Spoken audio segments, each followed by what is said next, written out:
దేవుని పేరిట అందరికీ వందనాలు.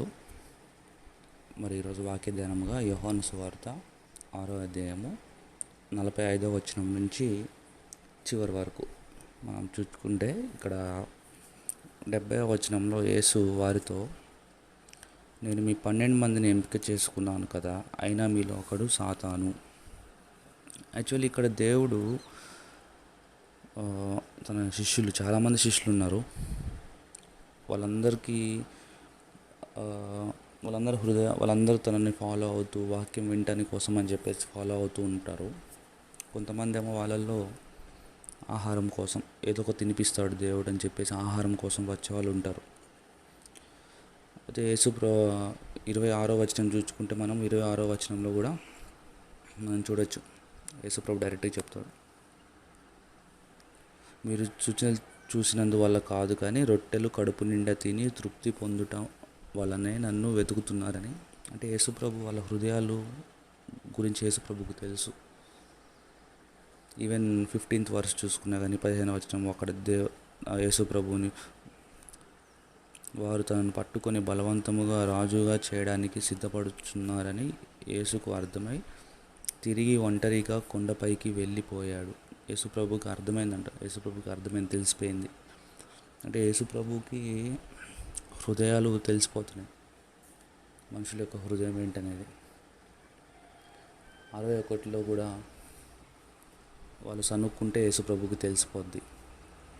సో ఇలా యేసుప్రభుకి అన్నీ మరి ముందుగానే తెలిసిపోతున్నాయి. అలాగే ఇక్కడ చాలామంది శిష్యులు వెళ్ళిపోతారు, 12 శిష్యులే మిగులుతారు. 12 శిష్యుల్ని దేవుడు చూసి, మీరు కూడా వెళ్తారా అని అడిగినప్పుడు, అది దేవుడు ఎందుకు అడిగాడంటే, ఆ 12 మందిలో ఒక వ్యక్తి ఉన్నాడు.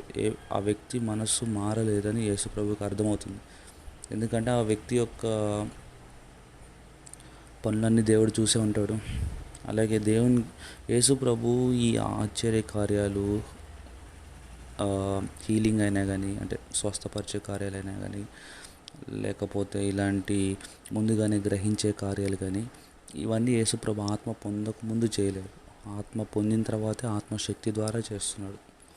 సో మనకు తెలుసు ఆత్మీయ వరాలు ఉన్నాయని. ఆ ఆత్మీయ వరాలు, వివేచన వరం ఉందొకటి కదా. సో ఆ యొక్క వివేచన వరం బట్టి యేసుప్రభు ఈ ప్రతి మనిషిని యొక్క అంతరంగము, హృదయ అంతరంగాలు చెప్తున్నాడు. ఎందుకంటే యేసుప్రభు దేవుడైనప్పటికీ ఈ భూమి మీదకి వచ్చినప్పటికీ, కానీ ఈ భూమికి మనుష్య రూపంలో వచ్చాడు. అంతేగాని దేవుడి రూపంలో వచ్చి మనిషి రూపంలో ఉండడం కాదు, డైరెక్ట్గా మనిషిలాగానే వచ్చాడు. కాకపోతే ఆత్మను పొందుకొని ఆత్మశక్తి ద్వారా ఈ కార్యాలు జరిగిస్తున్నాడు. సో అప్పుడు యేసుప్రభు ఆ కార్యాలు జరిగించగలిగాడంటే, ఇప్పుడు మనం కూడా అదే ఆత్మను కలిగి ఉన్నాం. కాబట్టి ఈ స్వస్థపరచడం అనేది, ఈ వివేచన జ్ఞానం అనేది, ఈ యొక్క ప్రాఫెసీ, ప్రవచన వరం అనేది, ఇవన్నీ వరాలు అప్పుడు ఉన్నాయి, ఇప్పుడు ఉన్నాయి. ఎందుకంటే ఇదంతా చేసేది ఆత్మ. సో యేసుప్రభు గారు కూడా ఆత్మ పొందుకున్న తర్వాత ఈ పనులు చేశారు. సో అలా చూసుకుంటే యేసుప్రభు హృదయాంతరంగాలు ఎరిగిన వాడనమాట. మనం కూడా మన లైఫ్లో ఆత్మను కలిగి ఉండాలి. మన లైఫ్లో ఆత్మను కలిగి ఉంటేనే మనము ఇలాంటివన్నీ మనం పసిగట్టగలుగుతాం. లేకపోతే మనం ఎంతోమందిని కలుస్తూ ఉంటాం జీవితంలో, ప్రతి ఒక్కరిని నమ్మలేము. కానీ ఈ ఆత్మ ఉంటే, ఈ ఆత్మ మనకి కరెక్ట్గా లీడ్ చేస్తుంది, మనకి హెచ్చరిస్తుంది, చెప్తుంది వాళ్ళు ఎలాంటి వాళ్ళు అనేది మనకు ముందుగానే తెలిసి వచ్చేలా చేస్తుంది. అందుకే మనం ఏం చేయాలంటే, ఎప్పుడైనా కానీ మన లైఫ్లో డెసిషన్ తీసుకునేటప్పుడు మనుషుల అడ్వైస్ తీసుకోవడం మంచిదే. వాటితో పాటు దేవుని యొక్క చిత్తం ఏమై ఉన్నది, దేవుని యొక్క అడ్వైజ్ ఏంటి అనేది కూడా మనకి చాలా ఇంపార్టెంట్. అందుకే సామెతలు 118:8లో దావీదు మహారాజు అంటాడు, మనుషులు నమ్ముడు కంటే యెహోవాను నమ్ముకుంటా మేలని చెప్పి అంటాడు. It's better to put trust in the lord than to put confidence in the men అని అంటాడు. అలాగే సామెతలు 27లో కూడా, 27వ వచనంలో కూడా, కొంతమంది రథముల్లోనూ, కొంతమంది గుర్రాల్లోనూ వాళ్ళ యొక్క ట్రస్ట్ ఉంచుతారు, కానీ నేను దేవుని యందు నమ్మిక ఉంచుతానని చెప్పేసి దావీదు మహారాజు అంటాడు. సో మన నమ్మిక, మన ట్రస్ట్ అంతా దేవుని మీద ఉండాలి. సో మనం మన లైఫ్లో తీసుకున్న డెసిషన్స్ ప్రతి ఒక్కటి ఏదైనప్పటికీ కానీ, చిన్నదైనా పెద్దదైనా కానీ దేవుని అడిగి, దేవుని యొక్క ఆత్మ యొక్క వివేచన వరంతో తీసుకోవాలి. అప్పుడే కరెక్ట్ డెసిషన్ తీసుకోగలుగుతాం. నాకు తెలిసిన ఒక సహోదరు ఉంది, ఒక 10 నాకన్నా ఒక 6 years పెద్దది. తను చాలా ఆత్మీయురాలు, చర్చిలో వెళ్తుంది, ప్రార్థన చేస్తుంది, చాలా బాగుండేది. కానీ వాళ్ళ స్థితి ఏంటంటే చాలా పేదవాళ్ళు అయి ఉండటం వల్ల కొన్నిసార్లు సాతాను ఏం చేస్తాడంటే టెంప్ట్ చేసేస్తుంది. ఈ యొక్క ఆలోచనలు కూడా టెంప్ట్ చేసేస్తుంది. సో ఎట్లా అంటే ఇప్పుడు ఆమె ఒక మీటింగ్కి వెళ్ళినప్పుడు ఎవరో ఒక అతను ఆమెను చూశాడంట. అతను వచ్చి ఈ యొక్క సిస్టర్ యొక్క పాస్టర్ గారితో మాట్లాడతాడు, నేను ఈ అమ్మాయిని పెళ్లి చేసుకుంటానని. అతను ఎవరంటే అతను వేరే ఊర్లో ఒక చిన్న పాస్టర్. ఆ ఊరు వీళ్ళ ఊరు నుంచి చాలా దూరమైన ఊరు. అయినప్పటికీ వీళ్ళు ఏమనుకుంటారంటే ఓకే మేము ఎట్లా అంటే వాళ్ళ ఆలోచనల్లో సాతాను ఎలా పట్టేసుకుంటారంటే ఎట్లా వీళ్ళు చాలా పేదవాళ్ళు, వాళ్ళకి తండ్రి లేడు. సో అమ్మాయి ఆలోచనలు తలంపుల్లో సాతాను ఏం చేసిందంటే ఇంతకన్నా మంచి సంబంధం ఎందుకు దొరుకుతుంది, పాస్టర్ అంట అని చెప్పేసి అనుకొని దేవుణ్ణి యాక్చువల్లీ అడగాలి. దేవుణ్ణి అడగకుండా పాస్టర్ గారు చెప్పాడు కదా అని చెప్పేసి గుడ్డిగా తనని నమ్మేసి పెళ్లి చేసేసుకుంది. పెళ్ళి అయిపోయిన తర్వాత తీరా చూస్తే ప్రతి విషయంలో అనుమానిస్తారంట పాస్టర్ పేరుకి. కానీ సంఘస్థుల్లో ఎవరో నా మగవారితో మాట్లాడినా కానీ అనుమానమేనంట. ప్రతిదానికి టార్చర్ పెడతాం. సో అలాగే ఇప్పుడు ప్రస్తుతం పరిస్థితి ఏంటంటే వాళ్ళకి పిల్లవాడు పుట్టి పాప పుట్టింది. అతను ఈమెను వదిలేసి వెళ్ళిపోయాడు అతను. సో అంత ఘోరమైన పరిస్థితి ఉంటుంది. సో మన లైఫ్లో కొన్ని డెసిషన్స్, మోర్ ఇంపార్టెంట్లీ మ్యారేజ్ చాలా ఇంపార్టెంట్. ఆ సిచ్యువేషన్స్లో మనం కొన్నిసార్లు మన యొక్క సొంత ఆలోచనలు చూసి కొన్నిసార్లు మనం ఏం చేస్తామంటే రాంగ్ స్టెప్ తీసుకుంటాం. వన్స్ రాంగ్ స్టెప్ తీసుకున్నామంటే లైఫ్ అంతా స్పాయిల్ అయిపోతుంది. మరి ముఖ్యంగా ప్రేమ వివాహాలు చాలా గుడ్డిగా జరుగుతున్నాయి ఈ కాలంలో.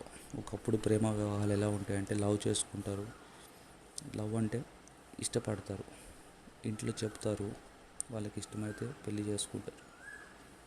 నేనేమంటానంటే ఒకళ్ళు ఇష్టము పడితే అది మీరు దేవుడిని అడగండి. దేవుడా సరే కాదా దేవుడిని అడిగి దేవుడి నుంచి డెసిషన్ తీసుకోండి. అది కూడా ఎప్పుడు అంటే మీకు వివాహ ఏజ్ వచ్చినప్పుడు ఇవన్నీ ఆలోచనలు పెట్టుకోండి. వివాహము యొక్క ఏజ్ రాకముందే మీరు ఈ యొక్క ఆలోచనలు అంటే ఇలా ఒక అబ్బాయిని చూసో ఒక అమ్మాయిని చూసో ఇలాంటి ఆలోచనలు పెట్టుకోపాకండి. మీకు వివాహం జరిగే ఏజ్ వచ్చినప్పుడు అప్పుడు ఆ టైంలో మీకు ఎవరన్నా దేవుని యొక్క లక్షణాలు కలిగిన అమ్మాయో అబ్బాయో ఉంటే అప్పుడు మీరు దేవుడిని అడిగి మీ పేరెంట్స్కి అడిగి వాళ్ళని ఒప్పించి దేవుడు గొప్ప దేవుడు కాబట్టి గొప్ప కార్యాలు చేస్తారు కాబట్టి వాళ్ళని ఒప్పించి ఒకవేళ ఒప్పించకపోతే అది దేవుని చిత్తం కాదని గుర్తెరిగి మీరు ముందుకు నడవాలి. చాలామందిని ఈ మధ్య చాలామంది మంచి మగ పిల్లలు కానీ ఆడపిల్లలు కానీ ఎవరైతే దేవుళ్ళు బాగా ఎదుగుతున్నారో వాళ్ళని సాతాను చర్చిలోనే పట్టుకుంటున్నాడు. చర్చిలోనే ఒక అమ్మాయినో చర్చిలోనే ఒక అబ్బాయినో చూపించి నేను మంచిదాన్ని నువ్వు మంచోడివి, ఇద్దరం కలిసి పెళ్లి చేసుకుంటే ఎంతో మంచిగా ఉంటుందని చెప్పేసి ఒక భ్రమ కలిగిస్తాడు. ఒక భ్రమపరిచే ఆత్మ అన్నమాట. నువ్వు మంచిదానివి నేను మంచోడిని, మన ఇద్దరం పెళ్లి చేసుకుంటే బాగుంటుంది. ఇది బాగానే ఉంటుంది. ఎప్పుడు నీకు పెళ్ళి వచ్చిన వయసు వచ్చినప్పుడు ఈ ఆలోచన చేస్తే బాగుంటుంది. కానీ సాతాను ఏం చేస్తుందంటే మనం చదువుకునే వయసులోనే ఈ యొక్క ఆలోచనలను తీసుకొస్తుంది. ఇంకా పెళ్లి వయసుకి చాలా టైం ఉన్నప్పుడే ఇవన్నీ ఆలోచనలు తీసుకొచ్చి మన మైండ్ ఏం చేస్తుందంటే భ్రమపరుస్తుంది. ఆ అబ్బాయి మంచోడు, నేను మంచిదాన్ని, ఎందుకు పెళ్లి చేసుకోకూడదు అన్న మైండ్ సెట్లో తీసుకెళ్తుంది. కానీ అసలు దేవుడి చిత్తం ఏంటి, దేవుడు నన్ను ఎందుకు క్రియేట్ చేసుకున్నాడు, మన నా లైఫ్లో దేవుడు ఎవరో ఒకరిని పెట్టి ఉంటాడు కదా, నాకు భర్తగానో భార్యగానో. మరి దేవుడి చిత్తం ఏంటి, దేవుడిని అడుగుదామని ఏముండదు ఆ టైంలో. అదే సాతాను చాలా తెలివి గలవాడు. మంచి మంచి దేవుళ్ళు ఎదిగే మంచి మంచి బిడ్డల్ని తీసుకుపోయి ఈ ప్రేమ అనే దాంట్లో పడేసి నాశనం చేసేస్తున్నాడు ఎంతోమంది లైఫ్స్ని. సో చాలా జాగ్రత్తగా ఉండాలి మ్యారేజ్ విషయాల్లో. మరి ముఖ్యంగా పెళ్ళి వచ్చిందాక అసలు మ్యారేజ్ గురించి, లవ్ గురించి, మీ భర్త గురించి, భార్య గురించి అనవసరం మీకు అసలు. అది చాలా ఇంపార్టెంట్, బాగా గుర్తుపెట్టుకోండి. ఒకవేళ ఎవరైనా ఈ వాక్యం వినే వాళ్ళల్లో ఎవరైనా కానీ ఆల్రెడీ ఇలాంటి వాటిల్లో ఉన్నట్లయితే వాటి నుంచి బయటకు వచ్చేయండి త్వరగా. ఎందుకంటే దేవుని చిత్తం చేయడమే మన పని. సో దేవుని చిత్తం ఏందని మనం ఎప్పుడు అడగాలి దేవుడిని? పెళ్ళిడు వయసు వచ్చినప్పుడు అప్పుడు అడగండి. అప్పటిదాకా ఎవరు అమ్మాయి వద్దు, అబ్బాయి వద్దు, బాయ్ ఫ్రెండ్ వద్దు, గర్ల్ ఫ్రెండ్ వద్దు. యేసు ప్రభువే మన బాయ్ ఫ్రెండ్, గర్ల్ ఫ్రెండ్ అయి ఉండాలి. 24 hours ఆయన్ని ప్రేమించాలి. 24 hours ఆయన గురించే ధ్యానం ఉండాలి. అప్పుడే మనం ఈ సాతాన్ని ఎదుర్కోగలుగుతాం. లేకపోతే సులువుగా సాతాను మనల్ని గుడ్డి వాళ్ళని చేసేసి భ్రమపరిచేసి. ఇప్పుడు మ్యారేజ్ అంటే కనీసం పెళ్ళైన తర్వాత కనీసం you have to live together about 50 to 60 years, 50 నుంచి 60 సంవత్సరాలు, లేకపోతే 40 నుంచి 50 సంవత్సరాలు కలిసి ఉండాలి. అలాంటి ఒకవేళ మీరు రాంగ్ స్టెప్ వేసారంటే 40 to 50 years మీరు ప్రతిరోజు బాధపడుతూనే ఉంటారు. సో అందుకే నేనేమంటానంటే పెళ్ళి వయసు వచ్చిందాక అసలుకి పెళ్ళి గురించి, బాయ్ ఫ్రెండ్, గర్ల్ ఫ్రెండ్ గురించి అసలు ఆలోచించబాకండి. పెళ్ళి వయసు వచ్చిన తర్వాత అప్పుడు ఒకవేళ మంచి అబ్బాయి, మంచి అమ్మాయి, దేవుడు భక్తి ఉన్న అమ్మాయి, అబ్బాయి అని మీకు తెలిస్తే మీ పేరెంట్స్తో మాట్లాడి, ఒకవేళ మీరు పేరెంట్స్ ఒప్పుకోకపోతే దేవునితో మాట్లాడి, ఒకవేళ దేవుడి చిత్తం అయితే ఏం చేస్తాడు? మీ పేరెంట్స్ని కూడా ఒప్పిస్తాడు. మీ పేరెంట్స్ని ఒప్పిస్తాడు. ఒకవేళ దేవుని చిత్తం కాబట్టి ఒప్పియడు. సో ఆ యొక్క జ్ఞానం మీరు కలిగి ఉండాలి.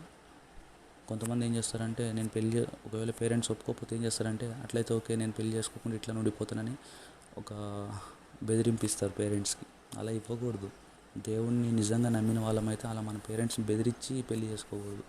పేరెంట్స్కి బెదిరించకుండానే మనం ముందుకెళ్ళాలి. దేవుని యొక్క మాట చొప్పున, దేవుని మీద నమ్మకం చొప్పున. సో చాలా ఇంపార్టెంట్ ఇది మీ లైఫ్కి, మ్యారేజ్ విషయాల్లో. ఎందుకంటే మనము ఓల్డ్ టెస్టిమెంట్స్, పాత నిబంధనలు చూసుకుంటే ఎరికో గోడలు 7 days పట్టింది పడిపోవడానికి. చాలా పేషెన్స్ అవసరం మనకి. దేవుడు ఇచ్చాడు, నేను ఎరుకొని మీకు ఇస్తా అన్నాడు, కానీ 7 రోజులు తిరగమన్నాడు. 7 రోజులు వాళ్ళు తిరిగితే కానీ అది కింద పడలేదు. సో అంత పేషెన్స్ ఉండాలి మీకు దేవుని యొక్క కార్యం చూడాలంటే. అంతేగాని నేను ప్రార్థన చేశాను, దేవుడు ఒప్పుకున్నాడు, సో మా పేరెంట్స్ మారిపోవాలంటే రాత్రి మారిపోరు. కొంచెం పేషెన్స్ ఉండాలి. ఒకవేళ వాళ్ళు మారకుండా ఉన్నారంటే అది దేవుని చిత్తం కాదని ఎరగాలి. ఎందుకంటే దేవుడైతే ఎంత కఠిన హృదయమైనా మారుస్తాడు, అది దేవుని చిత్తం అయితే. అలాగే సూర్యుడిని, చంద్రుడిని కూడా ఒక రోజంతా ఆపిన దేవుడు, అంత పవర్ఫుల్ దేవుడు. సో ఎంత కఠిన హృదయాన్ని మార్చగలిగే దేవుడై ఉంటాడు. అలాగే చనిపోయిన వాళ్ళని ఎముకలు, ఎలీషా యొక్క ఎముకలు తగిలి చనిపోయిన వ్యక్తి లెగుస్తాడు. అది power, spirit of the power. So ఇట్లా దేవుని యొక్క శక్తి చాలా ఉన్నది. సో మీ జీవితాలని నాశనం చేసుకోబాకండి. పెళ్ళి వయసు వచ్చిందాక అసలు లవ్ గురించి కానీ, బాయ్ ఫ్రెండ్, గర్ల్ ఫ్రెండ్ గురించి కానీ అసలు ఆలోచించబాకండి. పెళ్ళి వయసు వచ్చిన తర్వాత కూడా ఒక మంచి అబ్బాయి, అమ్మాయి దేవుడు నీకు కలిగి ఉంది అని మీకు అనిపిస్తే మీ పేరెంట్స్తో మాట్లాడి, అది కూడా దానికన్నా ముందు అసలు దేవుడిని అడగండి. ఫస్ట్ దేవుడిని అడిగి దేవుడు ఎస్ అని అంటే అప్పుడు మీ పేరెంట్స్కి చెప్పి, మీ పేరెంట్స్ని ఒప్పించి, ఒకవేళ మీరు ఒప్పించలేకపోతే దేవుని సహాయం తీసుకొని దేవుడినే ఒప్పించమని అడిగి, అనవసరంగా మీ పేరెంట్స్ని బెదిరించకుండా దేవుడినే సహాయం చేయమని అడిగి ముందుకు వెళ్ళండి. ఒకవేళ దేవుడు సహాయం చేస్తాడు, ఖచ్చితంగా హృదయాలు కరిగిస్తాడు. ఒకవేళ హృదయాలు కరిగించలేదంటే అది దేవుని చిత్తం కాదని ఎరగండి. ఎందుకంటే పాత నిబంధనలో ఎన్నోసార్లు దేవుడు మీకు సహాయం చేస్తానని చెప్పినప్పుడు ఎంతోమంది భక్తులు ఆ దేవుడే సహాయం చేస్తున్నామని చెప్పేసి ముందుకు వెళ్ళిపోలా. దేవుడిని ఒక సూచన అడుగుతాడు. ఒకవేళ ఫర్ ఎగ్జాంపుల్ దెబోరా తీసుకున్నాం, అతను ఏమని అడుగుతాడంటే ఈ యొక్క లీఫ్ అంటే ఈ యొక్క ఆకు కింద మంచు ఉండాలని అడుగుతాడు. అలానే మంచు ఉంటుంది. ఒకవేళ ఇది నీ చిత్తం అయితే ఈ ఆకు కింద మంచు ఉండాలి, ఒకవేళ ఇది నీ చిత్తం అయితే ఈ ఆకు మీద మంచు ఉండాలి. అలాగే హిజ్కియా రాజు కూడా యుద్ధానికి తన పుండు మాన్పు తను బతుకుతాడని చెప్పేసి ప్రవక్త చెప్పినప్పుడు హిజ్కియా రాజు ఏమంటాడంటే, నాకు సూచనగా ఏమన్నా చెప్పని చెప్పి అడుగుతాడు హిజ్కియా రాజు. నాకు సూచన ఏమన్నా చూపి, నేను గెలుస్తానని ఒక సూచన చూపి. ఏంటి ఆ సూచన అంటే, నా యొక్క ఛాయ, నా యొక్క షాడో వెనక్కి పోవాలి అని అంటాడు. అప్పుడు దేవుడు సూర్యుడిని ముందుకు నడిపిస్తాడు. సో అది వెనక్కి పోతాడు షాడో. సో అట్లా ఒక కార్యంని సూచనగా దేవుడు ప్రతి ఒక్కళ్ళు అడిగారు. దేవుడి నుంచి మాట రాగానే వెంటనే వెళ్ళిపోబాకండి. ఎందుకంటే కొన్నిసార్లు సాతాను కూడా వెలుగు దూతలాగా వేషం వేసుకొచ్చి మన కళల్లో ద్వారా మనతో మాట్లాడి మనల్ని మోసం చేస్తుందని రాస్తుంది. ఎక్కడ? కొరింథీయులు